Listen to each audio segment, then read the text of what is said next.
pada hari ini dalam rangkaian kegiatan HUT Bayangkara yang ke-76 tahun 2022 membuat acara secara serentak, ada berupa kesehatan massal, bagi kesehatan diarahkan tujuannya adalah supaya masyarakat seluruh Indonesia ini dalam masa pandemi ini bisa mendapatkan kesehatan yang layak. Ini harapan dari Bapak Kapolri, ya. Dan juga dilaksanakan vaksin seluruh Polres juga melaksanakan.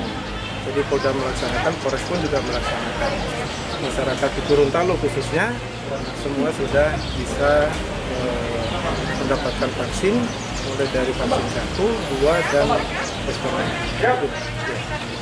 Dari kegiatan untuk rangkaian 1 Juli ini banyak sekali. Contohnya kemarin sepeda santai, begitu ya, sepeda santai, terus nanti anjang sana kepada para purnawirawan Polri, terus ziarah ke Taman Makam, tabur bunga, dan nanti ada acara puncaknya adalah upacara 1 Juli dan dilanjutkan dengan syukuran. Pak, untuk hidangan masal ini ada berapa jumlah anak yang Tadi 100.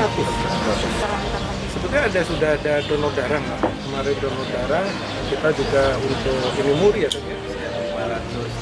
550 untuk Gorontalo. Ya, untuk Gorontalo 550. Alhamdulillah semuanya tercapai. Jadi kegiatan lebih ke masyarakat ya Pak? Lebih ke masyarakat, memang digunakan untuk bermanfaat kepada masyarakat.